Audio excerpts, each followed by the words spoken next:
What's up, everybody? It's BinoBlendss, and this is a private episode of BarberTalk with MannysMania. We're talking about men's mental health and how the youth should go about men's mental health and how being aware of your own mental health is important. Me and Manny, we had a nice little interview. Me and bro kind of chopped it up. It was way different than what I thought it was going to be. Like, I thought, because he's a comedian, we were just going to laugh, joke around. I mean, we still did, but it turned out that we had an even better episode than I was expecting, because I thought we were just going to do some cool jokes, haha, kiki. But we actually talked about a lot of important things that I feel as if, though, not a lot of people talk about, especially comedians and creators, because, you know what I mean? They're meant to make you laugh. So we kind of went into this episode where we kind of go a little bit deeper into Manny's mind and kind of into where his head be at, even being as viral and as much of a comedian and celebrity he is. You get what I'm saying? And if you want to be on the next episode of Barber Talk with BinoBlendss, come hit a nigga up. Alright. What's up, everybody? Welcome to a private episode of Barber Talk with BinoBlendss, featuring my man's MannysMania. And I'm about to interview my man's, cut him, bip him up, and hopefully his dreads don't come out his head. You know, my man's getting a little older and shit like that. But my man's, my bad, yo, my bad. My bad. Not coming out. My bad. Okay, so what is your name and what do you do? My name is Manny Emmanuel, but I go by MannysMania, Manny the God. That's my stage name. I'm a comedian, I'm a entrepreneur, I'm a rapper, I'm a entertainer, I'm a dad, I'm a husband. I'm really everything. I'm really a mogul for real. I'm really just one of them ones. That's what. Really one of them ones. Yeah. Exactly what V said. So the street's been talking, Manny, and you recently went viral, and I was just wondering if I could ask you a little questions on what's been going on and a little bit about yourself. Yeah. So, you know, most times when I go viral, it's not usually nothing controversial. It's usually for my content. It's usually for the videos that I'm making. This time it was something that, you know, wasn't really expected. I was going through a mental health episode. So I'm diagnosed bipolar. I have bipolar 1. So I get hypermania. Okay, what is hypermania? Basically, it's like, man, it's hard to describe it, but it's like you feel like you bigger than life. It feel like you on top of the world. It feel like you could do anything. It's almost like a euphoric feeling. It's euphoric. It feel like you right there, like you a god. It feel like you one of them. You a being. You're not even a human. Okay. You almost feel like you could fly. Like you feel like you could take over the world. You feel like you could do anything. Like this episode that I had, I felt like I was the second coming of Jesus Christ, because I just kept seeing, as I was getting closer to God, it was like I just kept seeing people disrespecting God in today's world. And so it was like, it was bothering my spirit, where it's like I feel like I gotta fight for God. Like I feel like I gotta throw hands, and you have to take things in your own hands. Yeah. And so that's really how I was feeling. So it's like I was changing my Instagram name. Like I went from, you know, Manny the God to Emmanuel the Prophet. Then I changed my name again to the Wrath of God. And Instagram even stopped me. They like, you can't even change your name this much. I had to wait 3 days. But oh yeah, I know what you're talking about. You spam changing your name. They like, yeah, you can't change your name this much. You done change your shit from Manny the God to Prophet. Just stick it on, come on, yo. Exactly. So then you know, I had my daughters while I was going through this episode. And with me having my daughters and people seeing that I'm acting erratic, I had everybody scared, because I was saying the rapture was coming on Sunday. Right. We was on our way to 2819 Church. There's a big church in Atlanta that I be watching that church on YouTube. You know what I'm saying? So yeah. I'm thinking like Jesus gonna come to that church, because that's a pastor that I watch. That's a real tapped in pastor. You get what I'm saying? Like, felt as if though that church was the one that was going to be chosen that day. Exactly. So I'm like, we got to go to Atlanta. We move into Atlanta. Mind you, while I'm going through this episode, it's like I had just got baptized, and so it felt like I was just getting spiritually attacked from every angle. It was like everybody that could have betrayed me. Right. Like, down to like my own sister. Like, my own sister was calling me a bitch ass nigga. Like, cause me and my wife was going through it at the time. Like, we was going through it to the point where it was like, I'm like, yo, I want to get a divorce because I don't trust you with the girls. I had these delusions where it was like, I felt like she would hurt the girls. But it's all inner demons fighting with you. Exactly. When it comes to shit like that, I feel like the biggest thing that you gotta have within those is more so faith in people that will help you and bring you up. So when it came to that, who was the first people that you would say off the top of your dome would say like, okay, these niggas came around and they brought me up when I was tripping? You feel what I'm saying? I would say my dad. My dad was like a safe haven. You get what I'm saying? Like, throughout this whole situation, my dad, he got a small apartment. Me and the girls, we was staying with him. He like, look, you can just stay here. You don't need to pay nothing. He like, I don't need nothing from you. Just come here with your daughters. You get what I'm saying? My mentor, Mike, he let us stay there for a few days, but you know, with family coming into town, he like, look, we don't have enough space. It was a few people that was there for me. You get what I'm saying? It was a few people that was there for me. Absolutely.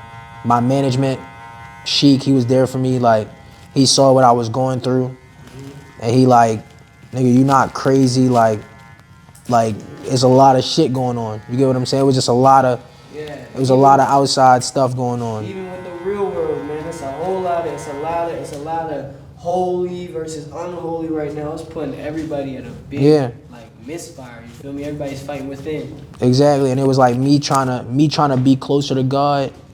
Was weird to everybody. It was like everybody was like, oh, you going through religious psychosis, and I'm like, nah, that's not what it is. It's like you just doing unholy stuff, and I'm just like, I was at a point too where I'm like calling out stuff that's witchcraft. Like, I'm like, look, sage that you doing is witchcraft.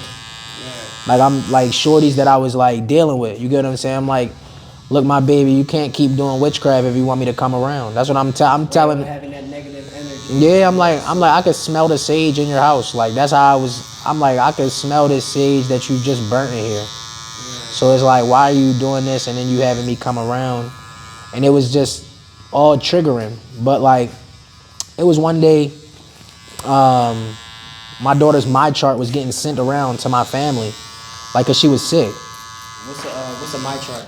It's like basically like it tell you like the diagnosis of your child.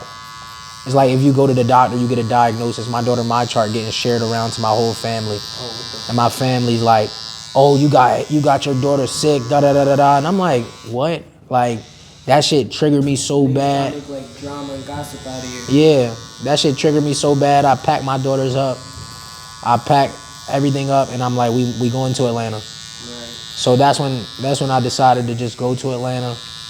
When we go to Atlanta, mind you, the girls hadn't seen their mom in like 2 weeks. I had left home. Like, I had left home. I had took the girls to church, and I'm like, we never coming back right here, because me and my wife, we was just arguing so much. And I know myself, it's like when I started arguing with a broad, like any broad I ever argued with, I just left, because I'm like, I know myself, and I know how crazy I could get. Like, I'm like, how credit you can get, and then realize, man, I ain't even really mean that. I ain't even really mean to smack the shit out you. Like, that's how I get. Like, so it's like, that's why it's like, I don't like to have heated arguments. And she wasn't backing down. Like, she wasn't trying to stop arguing with me. Right. So I had told her, I'm like, look, if we can't stop arguing, we just not compatible. We might as well just get a divorce. We might as well just separate. So once I said that, she wouldn't stop arguing with me. She like, even if I'm sleeping on the floor in the girls' room, we just arguing. And I'm like, damn. Y'all look good now though, right? We good now. Everything.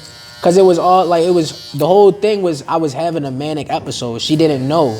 I had hid this from her. You get what I'm saying? And like, I ain't gonna lie, it's hard. Like, it's hard to tell somebody that you sick mentally and it's never gonna go away. Yeah, and it's hard for them to even like, it's like if you say you lose your brother, right? Mm-hmm. Say you lose your man's and he's either your close friend or blood related, and you try and tell someone like, yeah, yo, like my man's just died, you know what I mean? Like my man's just got shot. Like that shit, like I kind of went through the same shit where it's like, you know if you tell somebody something, it's not gonna matter at the end of the day, because no matter what, you're still gonna be honed in whatever. Exactly. Yeah. They not gonna feel it the way that you feel it. That's the thing. People don't have the same empathy bone that's other people have. Like for me, it's like my empathy runs so deep. Like when somebody tell me something, I could feel like how they feel right there. Yeah.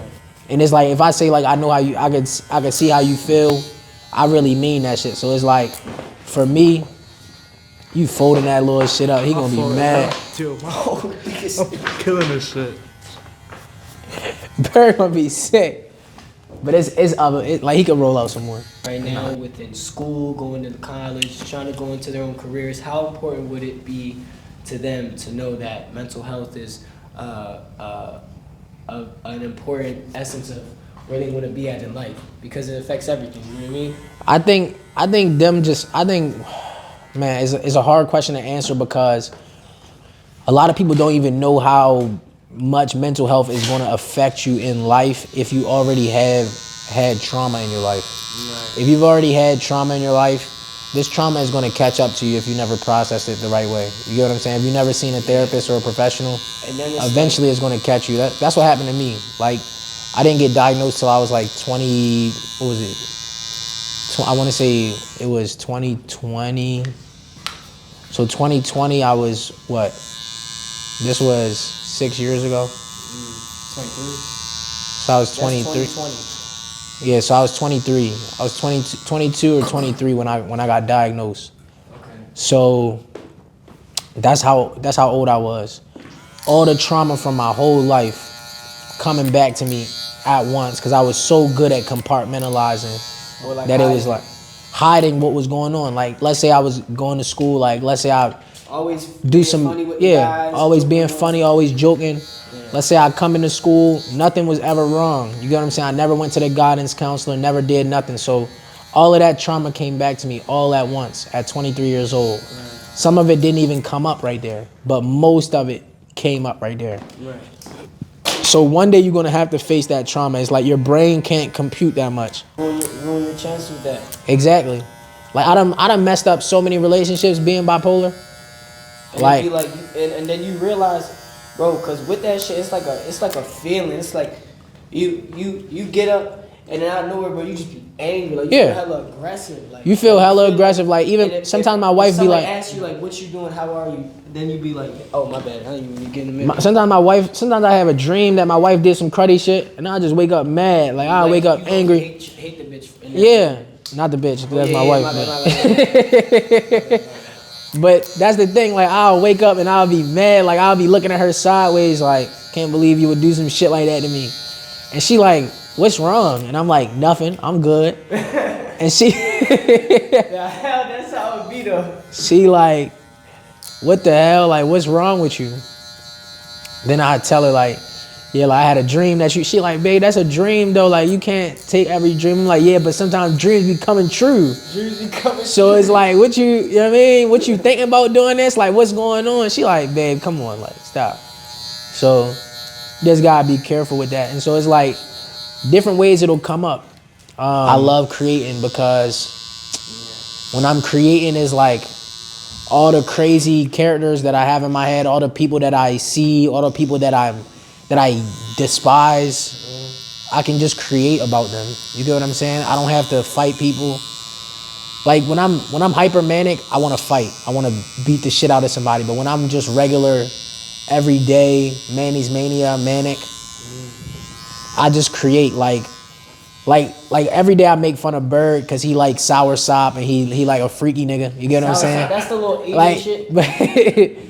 But it's like you're the only person that don't know about sour sop.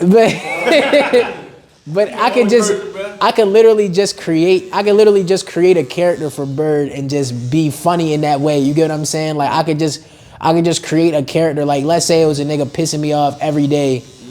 I could just easily create a character for them. You get what I'm saying? Like when my weed man sold me bad weed one time, I just made a video like I was talking to the weed man, like that was some Bubba bullshit. I said a bunch of shit in the video. Whole time it's like you low key telling that the weed man, he look at his shit, you like, yo, was he talking about me? Yeah, he did. He was like niggas want to. But that's the thing. I talked to him directly, so it was like I talked to him directly. Then you just told him his shit was phony. I told him it was phony. I wanted him to swap it out. He didn't want to swap it out. Then he like, what you want to fight? And I'm like, fight. I'm like, yeah, I want to fight, nigga. I'm like, hell yeah, like let's go. But he wasn't really serious. So then I made the video, and he like, niggas want sneak this on the gram, but then in person they want to act like some bitches. I'm like, nigga, I told you this was ass. Yeah. So nigga, it's your product. I'm just letting you know. Just letting you know it's trash. Niggas on the Telegram gotta start having a review page where niggas review that shit. Was there any other professions or any jobs that you low-key had an interest in when you was younger that you thought you would do, but you never got? Nigga, I was a door-to-door sales master, nigga. Niggas don't even know. I was selling Verizon. I was selling Verizon Fios. Selling AT&T insurance and shit like that. No, I was selling Verizon Fios, nigga. I was the #1 sales rep for 6 months straight. I got promoted. That's how I got to Pittsburgh. I was running an office in Pittsburgh. So I was the boss. I would have 50 niggas working for me. I was Himothy. Like a pyramid scheme, right? No, it's not a pyramid. I mean, every business is like a pyramid, and I'm gonna explain it the way that, you know what I mean, we explained it like back in the day. So every business is set up like a pyramid. You got, you know what I mean, fewer people at the top, bigger people at the bottom, more people at the bottom. But at the same time, it wasn't a pyramid scheme because you don't make money off of the people beneath you unless you're the manager. Right, it's just kind of like But almost like if you in a tycoon of Roblox or something, like you work your way up. Right. So it's like, let's say you started at my company, you would start at an entry level. Okay. Then we would train you. Here, hold on. Let me line up my side. So look, I was the #1, I mean, I was him. This was at 19 years old. So at 19, I'm getting promoted. Then when I turned 20, I got the biggest dick in the company. Like I'm dragging. Like whole time I'm wearing tight suits. Like I'm him. I had tailored suits and all that. Like I was really him. Okay. So I did that for a minute. Had the white girlfriend. Oh yeah. I was really a white man. Be having that shit too. They peoples be having hella dough. No, her peoples did not have no dough. She was like one of them. You know what I mean? She was one of them from the hood. But I had met her when I was going door to door. Like a Dundalk bunny.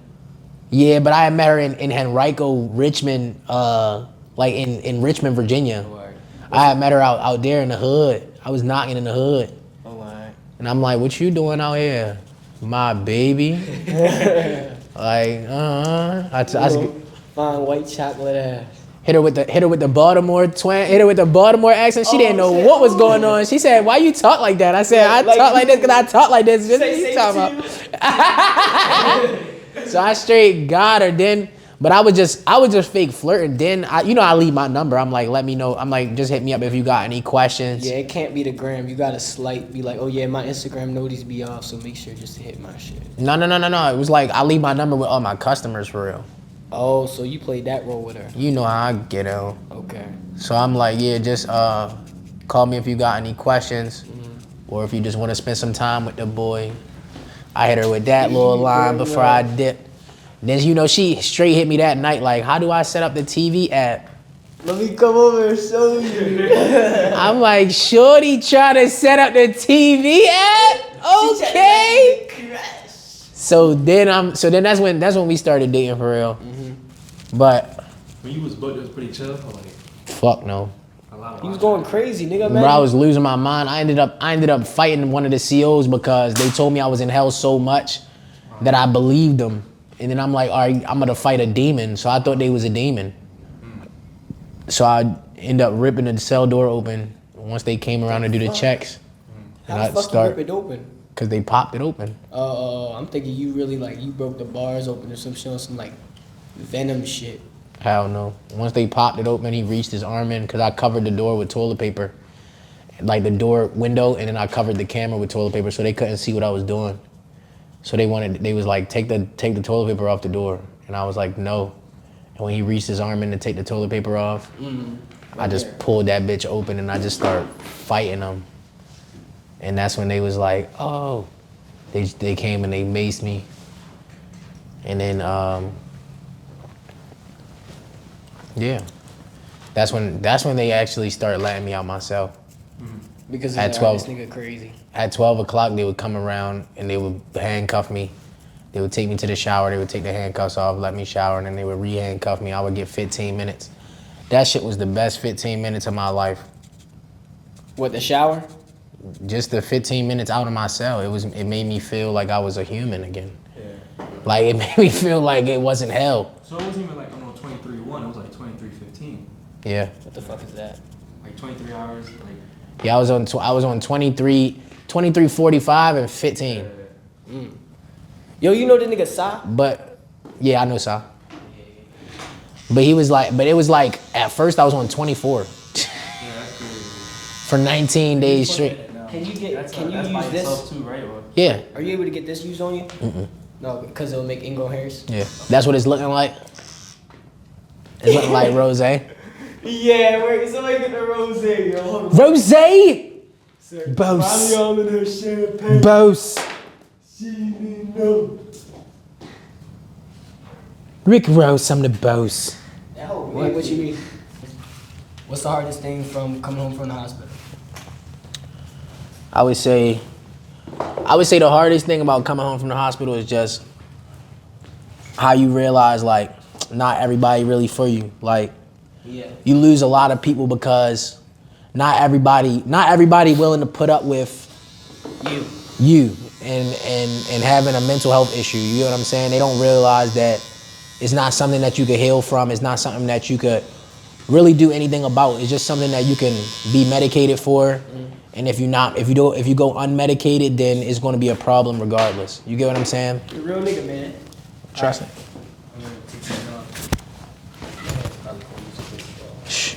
My wife going rip my little shorts off when I get home. Yo, this nigga is funny, bro. She gonna be trying to suck some meat. Yes, sir. Yes, sir, ski. Yes, sir, ski. Then we about to do a music video too. Oh, yeah. Yeah, I can show you the song if you want. Oh, yeah, hell yeah. Alcohol my shit up though, no? Here, close your eyes.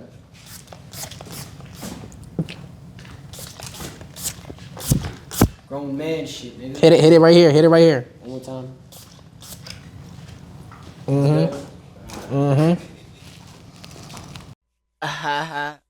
Yeah. It's me again. I'm happy that you finished watching the video. Like, subscribe, and share the video. And make sure to comment down below who I should interview next on the next episode of BarberTalk with BinoBlendss. I do it.